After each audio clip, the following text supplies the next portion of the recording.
से नेता निराश और मायूस हैं। यानी डोनाल्ड ट्रंप की इस ऐतिहासिक जीत के बाद कहां खुशी है और कहां गम है। दुनिया के जो नेता खुश होंगे उनमें सबसे ऊपर नाम रशिया के राष्ट्रपति व्लादिमीर पुतिन का होगा। राष्ट्रपति पुतिन और डोनाल्ड ट्रंप के बीच काफी अच्छे रिश्ते रहे हैं और ट्रंप ने वादा किया है कि वो राष्ट्रपति बनते ही यूक्रेन को दी जाने वाली आर्थिक और सैन्य मदद को बंद कर देंगे और ये पुतिन के लिए खुशखबरी है। यानी राष्ट्रपति पुतिन जहां इन नतीजों से खुश होंगे, वहीं यूक्रेन के राष्ट्रपति जेलेंस्की आज सबसे ज्यादा निराश और मायूस होंगे, क्योंकि अब अमेरिका से मिलने वाली मदद बंद हो जाएगी। हालांकि रशिया ने अपने आधिकारिक बयान में कहा है कि वो अभी ट्रंप को बधाई नहीं देगा। रशिया ने, वहां की सरकार ने कहा है कि वो राष्ट्रपति पुतिन अभी सीधे सीधे डोनाल्ड ट्रंप को बधाई नहीं देना चाहते और पहले वो देखेंगे कि डोनाल्ड ट्रंप जब राष्ट्रपति बनते हैं तो वो कैसा काम करते हैं, उनके एक्शन कैसे होते हैं, और उसके बाद रशिया तय करेगा कि वो इस पर क्या प्रतिक्रिया देगा। इसलिए राष्ट्रपति पुतिन ने डोनाल्ड ट्रंप को अभी तक कोई बधाई नहीं दी है और वो देंगे भी नहीं। रशिया की सरकार ने कह दिया है कि पहले हम देखेंगे कि वो राष्ट्रपति बनने के बाद क्या करते हैं और फिर हम अपनी राय इस पर देंगे। इजराइल के प्रधानमंत्री बेंजामिन नेतन्याहू उनके डोनाल्ड ट्रंप के बहुत पक्के दोस्त माने जाते हैं। वो बड़े खुश हैं। इटली की प्रधानमंत्री जॉर्जिया मेलोनी, भारत के प्रधानमंत्री नरेंद्र मोदी, सऊदी अरब के क्राउन प्रिंस मोहम्मद बिन सलमान और उत्तर कोरिया के supreme leader Kim Jong Un आज के इन नतीजों से बहुत खुश होंगे। ये वो नेता हैं जो आज खुश हैं कि डोनाल्ड ट्रंप की वापसी हो गई। लेकिन फ्रांस के राष्ट्रपति इमैनुअल मैक्रों, ब्रिटेन के प्रधानमंत्री स्टामर, कनाडा के प्रधानमंत्री जस्टिन ट्रूडो, बांग्लादेश की अंतरिम सरकार के प्रमुख मोहम्मद यूनुस, जापान और दक्षिण कोरिया की सरकारें और नेटो देशों के ज्यादातर राष्ट्र प्रमुख ट्रंप के राष्ट्रपति बनने से निराश होंगे और इसका कारण यही है कि ट्रंप नेटो संगठन को ज्यादा अहमियत नहीं देते। इसके अलावा चीन के राष्ट्रपति शी जिनपिंग इन नतीजों को लेकर ना ज्यादा खुश होंगे ना ज्यादा मायूस होंगे और इसका कारण यह है कि अमेरिका में सत्ता परिवर्तन के बाद भी चीन के प्रति अमेरिका की विदेश नीति में कोई परिवर्तन नहीं आएगा। उनके जैसे रिश्ते आज हैं ऐसे ही चलते रहेंगे। इसलिए शी जिनपिंग को इससे कोई फर्क नहीं पड़ता। और ईरान के सर्वोच्च नेता आयतुल्लाह खमेनेई आज शायद काफी चिंता में होंगे, क्योंकि डोनाल्ड ट्रंप के पहले कार्यकाल में ईरान और अमेरिका के बीच बहुत ज्यादा टकराव हुआ था और ट्रंप की नीतियां ईरान के खिलाफ रही हैं। इसलिए ईरान के लिए यह बुरी खबर है। और आज अफगानिस्तान में तालिबान की सरकार भी चिंता में पड़ गई होगी, क्योंकि डोनाल्ड ट्रंप अफगानिस्तान से अमेरिका की सेना को वापस बुलाने के पक्ष में नहीं थे और उन्होंने राष्ट्रपति जो बाइडेन के इस फैसले की तब बड़ी आलोचना की थी। इसलिए तालिबान की जो सरकार है वो भी आज थोड़ी चिंता में पड़ेगी। ट्रंप के राष्ट्रपति बनने के बाद दुनिया का वर्ल्ड ऑर्डर भी अब बदल जाएगा। अब अमेरिका रशिया को अलग थलग करने की रणनीति पर काम नहीं करेगा, जिससे अमेरिका और रशिया के रिश्तों में सुधार आएगा। और इस नए वर्ल्ड ऑर्डर में अमेरिका यूरोप और नेटो देशों के साथ रशिया को भी पूरी अहमियत देगा और इससे यूरोप के देश भी अब अपने नीतिगत फैसलों में अमेरिका पर ज्यादा निर्भर नहीं होंगे। और इस समय जो यूक्रेन और रशिया के बीच युद्ध चल रहा है, जिसमें नेटो देश यूक्रेन का साथ दे रहे हैं, अब उस पर भी काफी असर पड़ेगा, क्योंकि अब अमेरिका ना तो नेटो देशों को ऐसा समर्थन देगा और ना ही यूक्रेन पर अपना पैसा खर्च करेगा। अब चीन और रशिया की दोस्ती के बीच ट्रंप खड़े होंगे और राष्ट्रपति पुतिन को दोनों देशों के साथ अपने रिश्तों को संतुलित रखना होगा। भारत इस वर्ल्ड ऑर्डर में एक तटस्थ देश की भूमिका में रह सकता है, जहां उसके रिश्ते रशिया से भी बड़े मजबूत होंगे, अमेरिका से भी मजबूत होंगे और साथ ही भारत चीन के साथ भी अब अपने रिश्तों को आगे बढ़ाता रहेगा, जब से चीन के साथ हमारा नया सीमा विवाद पर समझौता हुआ है। और इस वजह से इस नए वर्ल्ड ऑर्डर में भारत एक बहुत ही महत्वपूर्ण देश होने वाला है, खास तौर पर प्रधानमंत्री नरेंद्र मोदी और डोनाल्ड ट्रंप की गहरी दोस्ती की वजह से। इन दोनों के बीच बहुत ही गहरी दोस्ती है, जिसका फायदा भारत को जरूर मिलेगा। तो आज आप देखिए, रशिया के राष्ट्रपति के साथ भी प्रधानमंत्री मोदी की बड़ी गहरी दोस्ती है और अमेरिका के नए राष्ट्रपति के साथ भी उनकी गहरी दोस्ती है और यह भारत के लिए बहुत ही अच्छा स्वर्ण काल रहने वाला है। इसके अलावा इन चुनावों के बाद अब दुनिया के लगभग सभी बड़े देशों में चुनाव पूरे हो चुके हैं और इससे यह स्पष्ट हो गया है कि अब अगले कुछ वर्षों के लिए रशिया के राष्ट्रपति व्लादिमीर पुतिन ही रहेंगे, अमेरिका के राष्ट्रपति डोनाल्ड ट्रंप रहेंगे 4 साल कम से कम, चीन के राष्ट्रपति शी जिनपिंग ही बने रहेंगे और भारत के प्रधानमंत्री नरेंद्र मोदी भी अगले 5 साल तक बने रहेंगे। यानी ये स्थायी जो लीडर्स हैं, सबसे बड़े जो लीडर हैं इस समय, इन सब के पास एक बहुत बड़ा स्थायी कार्यकाल है, इसमें कुछ बदलाव नहीं होने वाला। इनमें भी डोनाल्ड ट्रंप सबसे ज्यादा उम्र दराज हैं, वो 78 वर्ष के हैं, प्रधानमंत्री मोदी 74 वर्ष के हैं, राष्ट्रपति शी जिनपिंग 71 साल के हैं और व्लादिमीर पुतिन 72 वर्ष के हैं। तो इनमें सबसे छोटे हैं शी जिनपिंग, फिर व्लादिमीर पुतिन हैं, फिर नरेंद्र मोदी और डोनाल्ड ट्रंप सबसे उम्र दराज हैं 78 साल के। अब आप ये देखिए कि डोनाल्ड ट्रंप के राष्ट्रपति बनने से भारत को कितना फायदा हो सकता है या नुकसान भी होगा। प्रधानमंत्री मोदी अपने अब तक के कार्यकाल में अमेरिका के 3 राष्ट्रपतियों के साथ काम कर चुके हैं। पहले राष्ट्रपति बराक ओबामा थे, दूसरे डोनाल्ड ट्रंप थे, तीसरे जो बाइडेन थे जो अब बाहर जा रहे हैं। जब वर्ष 2017 से 2021 के बीच डोनाल्ड ट्रंप अमेरिका के राष्ट्रपति थे, तब भारत और अमेरिका के बीच कई अहम और बड़े समझौते हुए और 2017 में क्वाड संगठन में भारत को एक बड़ी शक्ति के रूप में स्थान मिला था। और डोनाल्ड ट्रंप प्रधानमंत्री मोदी को अपना बेस्ट फ्रेंड बताते हैं। आज प्रधानमंत्री मोदी ने डोनाल्ड ट्रंप को अपना दोस्त बताते हुए उन्हें बधाई दी है और इस दोस्ती को आप इस वीडियो विश्लेषण से भी समझ सकते हैं कि कैसे डोनाल्ड ट्रंप एक बार नहीं, न जाने कितनी बार सार्वजनिक मंचों पर अपने भाषणों में प्रधानमंत्री मोदी को अपना मित्र बता चुके हैं, भारत को अपना मित्र बता चुके हैं, भारत के हिंदुओं के लिए आवाज उठा चुके हैं और कितनी बार चुनाव प्रचार में उन्होंने प्रधानमंत्री मोदी का नाम लिया है और बताया है कि वो मेरे बहुत ही गहरे मित्र हैं। Namaste. Namaste. I am a big fan of Hindu and I am a big fan of India. Big fan. Big fan. I present to you my friend, a friend of India, a great American president, Mr. Donald Trump. Modi. India. Yeah. He's a friend of mine. He's great. अब की बार Trump सरकार।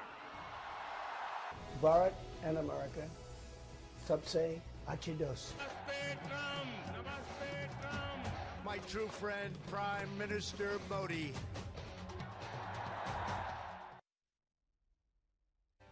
तो भारत में ज्यादातर लोग Donald Trump की जीत पर बड़े खुश हैं क्योंकि वो जानते हैं कि डोनाल्ड ट्रंप भारत के दोस्त हैं, हिंदुओं के दोस्त हैं और प्रधानमंत्री मोदी के तो बहुत ही गहरे दोस्त हैं। और इसीलिए प्रधानमंत्री मोदी ने जो आज उनके लिए लिखा है सोशल मीडिया पर, तो उन्होंने लिखा है, आपकी ऐतिहासिक चुनावी जीत पर हार्दिक बधाई मेरे दोस्त। ये कहकर उन्होंने संबोधित किया है मेरे दोस्त। फिर बेंजामिन नेतन्याहू, देखिए उन्होंने क्या कहा है। उन्होंने लिखा है dear Donald and Melania Trump, यानी वो डोनाल्ड ट्रंप को डोनाल्ड कहकर बुला रहे हैं और मिलेनिया को भी उन्होंने साथ में लिखा है। इससे आपको यह पता चलता है कि बेंजामिन नेतन्याहू के साथ भी कैसे डोनाल्ड ट्रंप के पर्सनल रिश्ते हैं। और उन्होंने लिखा है कि this is a huge victory in true friendship yours Benjamin and सारा नेतन्याहू, यानी बेंजामिन और उनकी पत्नी सारा नेतन्याहू ने दोनों ने मिलकर यह सोशल मीडिया पोस्ट लिखा है डोनाल्ड और मिलेनिया ट्रंप के लिए, जिससे आप समझ सकते हैं कि दोनों के बीच पारिवारिक रिश्ते हैं। फिर देखिए ब्रिटेन के प्रधानमंत्री स्टामर ने भी उनके लिए लिखा है as the closest of allies we stand shoulder to shoulder in defence of our shared values of freedom, democracy and enterprise. वो ये लिखते हैं और वो उम्मीद जता रहे हैं कि यूएस और यूके के बीच जो स्पेशल रिलेशनशिप है वो ऐसे ही मजबूत होती रहेगी। लेकिन ईरान ने कहा है कि इन नतीजों से कोई खास बदलाव नहीं आएगा और लोगों की आजीविका पर कोई फर्क नहीं पड़ने वाला है। भारत में विपक्ष के नेता राहुल गांधी शायद इकलौते ऐसे नेता हैं जिन्होंने डोनाल्ड ट्रंप को बधाई तो दी है, लेकिन साथ साथ उसी सोशल मीडिया पोस्ट में कमला हैरिस को भी भविष्य के लिए शुभकामनाएं दी हैं और उन्हें ऑल द बेस्ट कहा है। तो राहुल गांधी ने लिखा है डोनाल्ड ट्रंप के लिए कि आपको जीत की बहुत बहुत बधाई, और कमला हैरिस के लिए कहा है कि आपको आपके बेहतर भविष्य के लिए मेरी बहुत बहुत शुभकामनाएं। और अगर आप देखें तो राहुल गांधी को कमला हैरिस में आज अपना ही एक रूप नजर आ रहा होगा, क्योंकि कमला हैरिस भी राष्ट्रपति पद का सपना देख रही थी और वो ये सपना देखते देखते इस सपने को टूटते टूटते देखने लगी। यानी इस पहले सपना देखा और फिर सपना टूट गया। और इसी चुनाव में राहुल गांधी ने भी शायद ऐसा ही कुछ सपना देखा था कि नरेंद्र मोदी हार जाएंगे और शायद राहुल गांधी अगले प्रधानमंत्री बन जाएंगे। तो इसमें अगर आप देखें तो राहुल गांधी और कमला हैरिस में एक समानता है। आज डोनाल्ड ट्रंप की जीत को लेकर सोशल मीडिया पर भारत में बहुत तरह के नए नए मीम्स शेयर किए जा रहे हैं और हरियाणा के बाद अमेरिका के चुनाव में जलेबी एक बार फिर से चर्चाओं में है। भारत में चल रहे मीम्स में डोनाल्ड ट्रंप जलेबियों की टोकरी लेकर आ रहे हैं और प्रधानमंत्री मोदी को जलेबी खिलाने की कोशिश कर रहे हैं। एक तो देखिए ये तस्वीर उनकी वायरल हो रही है, हालांकि ये सारी तस्वीरें झूठी हैं, ये ऐसा हुआ नहीं है, लेकिन ये सब AI जनरेटेड तस्वीरें हैं जिसमें डोनाल्ड ट्रंप जलेबियों की एक टोकरी लेकर प्रधानमंत्री मोदी को जलेबी खिलाने आ रहे हैं। एक दूसरे मीम में प्रधानमंत्री मोदी और डोनाल्ड ट्रंप आमने सामने बैठे हैं और दोनों के सामने जलेबियां रखी है। प्रधानमंत्री मोदी अमेरिका के 3 राष्ट्रपतियों के साथ काम कर चुके हैं और डोनाल्ड ट्रंप ऐसे चौथे राष्ट्रपति होंगे जिनके साथ प्रधानमंत्री मोदी काम करेंगे। और इस पर एक और चर्चा चल रही है भारत में कि पोटस तो आएंगे और जाएंगे लेकिन लोटस हमेशा बना रहेगा। तो आप देखिए अमेरिका के जो राष्ट्रपति हैं वो तो आते जाते रहेंगे। प्रधानमंत्री मोदी के आने के बाद से बराक ओबामा आए, उसके बाद जो बाइडन आए, उसके बाद डोनाल्ड ट्रंप आए, फिर जो बाइडन आए और अब दोबारा से ट्रंप आ रहे हैं। लेकिन भारत में एक ही प्रधानमंत्री तब से लगातार बना हुआ है। तो भारत में कितनी स्थायित्व है ये देखिए। इसके अलावा एक तस्वीर में कमला हैरिस को लेकर मजाक किया गया है और लिखा है कि अमेरिका ने कमला को नापसंद कर दिया। और एक AI वीडियो में डोनाल्ड ट्रंप और इलॉन मस्क को जीत के बाद खुशी से डांस करते हुए भी दिखाया गया है। और एक और मीम में मजाक करते हुए यह लिखा है कि कमला हारिस और ट्रंप जीतिस। लोग कह रहे हैं कि कमला हारिस और डोनाल्ड ट्रंप जीतिस। अमेरिका में चुनाव प्रचार के दौरान डोनाल्ड ट्रंप पर एक जानलेवा हमला भी हुआ था और इस हमले में एक गोली उनके कान को छूते हुए निकल गई थी और वो घायल हो गए थे। और डोनाल्ड ट्रंप चाहते तो वो इस हमले को अपनी सहानुभूति के लिए लगातार इस्तेमाल कर सकते थे और उन्होंने ऐसा किया नहीं और उन्होंने असली मुद्दों से ही इन चुनावों को जीता। आज एक तस्वीर हमने उनकी बनाई है। अगर डोनाल्ड ट्रंप भारत के नेता होते और उन पर ऐसा जानलेवा हमला हो जाता तो वो पूरा चुनाव अपने इस लुक के साथ लड़ते जिसमें उनके सिर और हाथ में शायद ऐसी पट्टियां बंधी होती। ये तस्वीर तो हमने आर्टिफिशियल इंटेलिजेंस के जरिए बनवाई है, लेकिन अगर वो भारत के नेता होते तो पूरा चुनाव प्रचार वो कुछ इस तरह से करते ताकि देश की जनता बार बार हर रोज जब उन्हें देखे तो उन्हें इस हमले की याद आए और उन्हें यह ध्यान रहे कि उन पर कैसे जानलेवा हमला हुआ है। आपने देखा होगा हमारे देश में जब चुनाव होता है, किसी नेता पर हमला हो जाता है, जरा सी नेता को चोट लग जाती है तो फिर वो नेता पूरे चुनाव प्रचार के दौरान अपनी पट्टी को उतारते नहीं। एक और खास बात, डोनाल्ड ट्रंप की कुल नेटवर्थ 50,000 करोड़ रुपए की है। दुनिया के सबसे अमीर व्यक्तियों में उन्हें गिना जाता है, जबकि राष्ट्रपति बनने के बाद उन्हें सालाना 4,80,00,000 करोड़ रुपए का वार्षिक वेतन मिलेगा, जो उनकी कुल संपत्ति का 0.1% भी नहीं है। तो यह भी एक बहुत बड़ी बात है। और डोनाल्ड ट्रंप एक बहुत बड़े उद्योगपति माने जाते हैं, दुनिया के सबसे अमीर व्यक्तियों में उनका शुमार होता है और उनके जो बिजनेस हैं वो पूरी दुनिया में फैले हुए हैं। आज भारत के केंद्रीय मंत्री रामदास अठावले ने भी ट्रंप की जीत पर खुशी जाहिर की और कहा कि ट्रंप रिपब्लिकन पार्टी से हैं और उनकी पार्टी का नाम भी रिपब्लिकन पार्टी ही है। डोनाल्ड ट्रंप है रिपब्लिकन पार्टी के हैं, मेरी पार्टी का भी नाम रिपब्लिकन पार्टी है। तो मुझे बहुत बड़ा आनंद है कि वह डोनाल्ड ट्रंप बहुत बड़े ऐतिहासिक नेता है और वो मतलब वहां चुनकर आए हैं।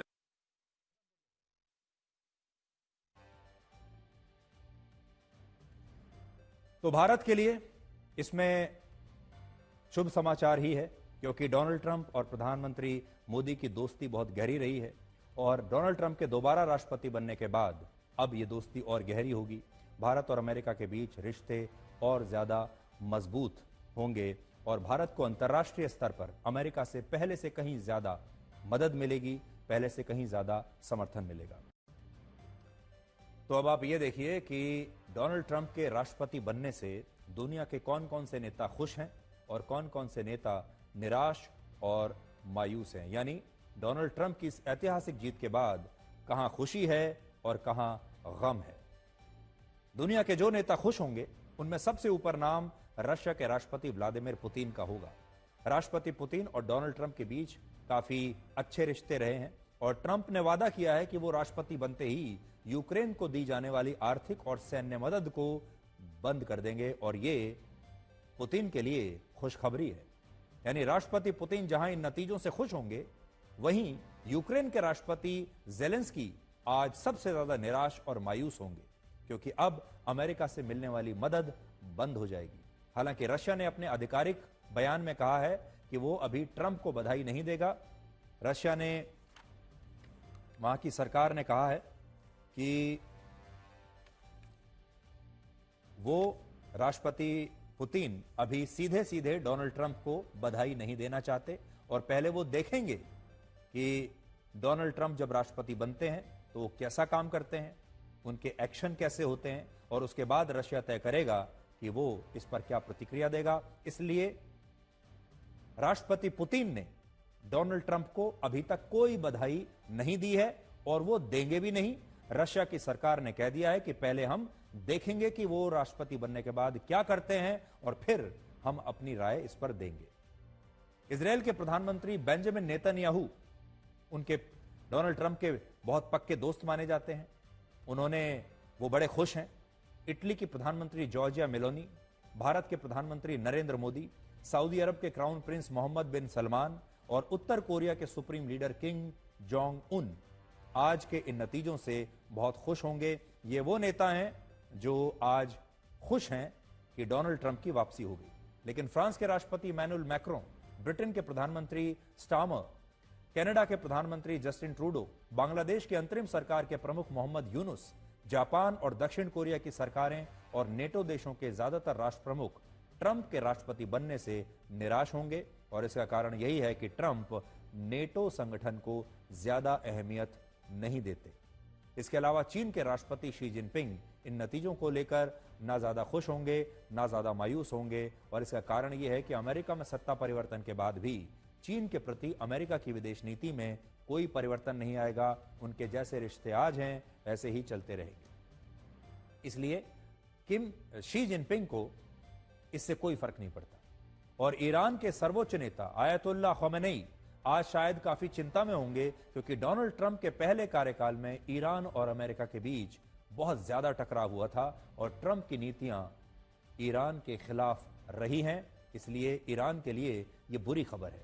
और आज अफगानिस्तान में तालिबान की सरकार भी चिंता में पड़ गई होगी, क्योंकि डोनाल्ड ट्रंप अफगानिस्तान से अमेरिका की सेना को वापस बुलाने के पक्ष में नहीं थे और उन्होंने राष्ट्रपति जो बाइडेन के इस फैसले की तब बड़ी आलोचना की थी। इसलिए तालिबान की जो सरकार है वो भी आज थोड़ी चिंता में पड़ेगी। ट्रंप के राष्ट्रपति बनने के बाद दुनिया का वर्ल्ड ऑर्डर भी अब बदल जाएगा। अब अमेरिका रशिया को अलग थलग करने की रणनीति पर काम नहीं करेगा, जिससे अमेरिका और रशिया के रिश्तों में सुधार आएगा। और इस नए वर्ल्ड ऑर्डर में अमेरिका यूरोप और नेटो देशों के साथ रशिया को भी पूरी अहमियत देगा और इससे यूरोप के देश भी अब अपने नीतिगत फैसलों में अमेरिका पर ज्यादा निर्भर नहीं होंगे। और इस समय जो यूक्रेन और रशिया के बीच युद्ध चल रहा है, जिसमें नेटो देश यूक्रेन का साथ दे रहे हैं, अब उस पर भी काफी असर पड़ेगा, क्योंकि अब अमेरिका ना तो नेटो देशों को ऐसा समर्थन देगा और ना ही यूक्रेन पर अपना पैसा खर्च करेगा। अब चीन और रशिया की दोस्ती के बीच ट्रंप खड़े होंगे और राष्ट्रपति पुतिन को दोनों देशों के साथ अपने रिश्तों को संतुलित रखना होगा।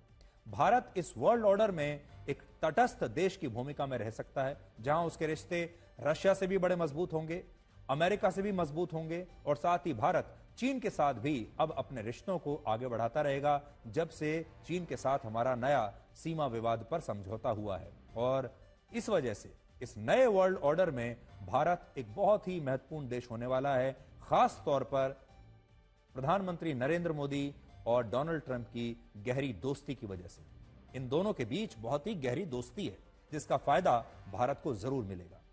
तो आज आप देखिए, रशिया के राष्ट्रपति के साथ भी प्रधानमंत्री मोदी की बड़ी गहरी दोस्ती है और अमेरिका के नए राष्ट्रपति के साथ भी उनकी गहरी दोस्ती है, और यह भारत के लिए बहुत ही अच्छा स्वर्ण काल रहने वाला है।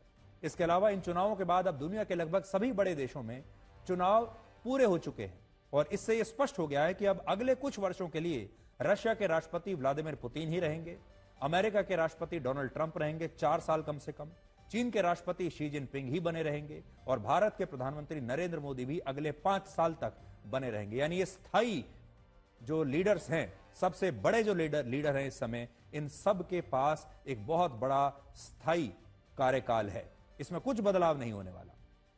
इनमें भी डोनाल्ड ट्रंप सबसे ज्यादा उम्र दराज हैं, वो 78 वर्ष के हैं, प्रधानमंत्री मोदी 74 वर्ष के हैं, राष्ट्रपति शी जिनपिंग 71 साल के हैं और व्लादिमीर पुतिन 72 वर्ष के हैं। तो इनमें सबसे छोटे हैं शी जिनपिंग, फिर व्लादिमीर पुतिन हैं, फिर नरेंद्र मोदी और डोनाल्ड ट्रंप सबसे उम्र दराज हैं 78 साल के। अब आप ये देखिए कि डोनाल्ड ट्रंप के राष्ट्रपति बनने से भारत को कितना फायदा हो सकता है या नुकसान भी होगा। प्रधानमंत्री मोदी अपने अब तक के कार्यकाल में अमेरिका के 3 राष्ट्रपतियों के साथ काम कर चुके हैं। पहले राष्ट्रपति बराक ओबामा थे, दूसरे डोनाल्ड ट्रंप थे, तीसरे जो बाइडेन थे जो अब बाहर जा रहे हैं। जब वर्ष 2017 से 2021 के बीच डोनाल्ड ट्रंप अमेरिका के राष्ट्रपति थे, तब भारत और अमेरिका के बीच कई अहम और बड़े समझौते हुए और 2017 में क्वाड संगठन में भारत को एक बड़ी शक्ति के रूप में स्थान मिला था। और डोनाल्ड ट्रंप प्रधानमंत्री मोदी को अपना बेस्ट फ्रेंड बताते हैं। आज प्रधानमंत्री मोदी ने डोनाल्ड ट्रंप को अपना दोस्त बताते हुए उन्हें बधाई दी है और इस दोस्ती को आप इस वीडियो विश्लेषण से भी समझ सकते हैं कि कैसे डोनाल्ड ट्रंप एक बार नहीं, न जाने कितनी बार सार्वजनिक मंचों पर अपने भाषणों में प्रधानमंत्री मोदी को अपना मित्र बता चुके हैं, भारत को अपना मित्र बता चुके हैं, भारत के हिंदुओं के लिए आवाज उठा चुके हैं और कितनी बार चुनाव प्रचार में उन्होंने प्रधानमंत्री मोदी का नाम लिया है और बताया है कि वो मेरे बहुत ही गहरे मित्र हैं। Namaste. Namaste. I am a big fan of Hindu and I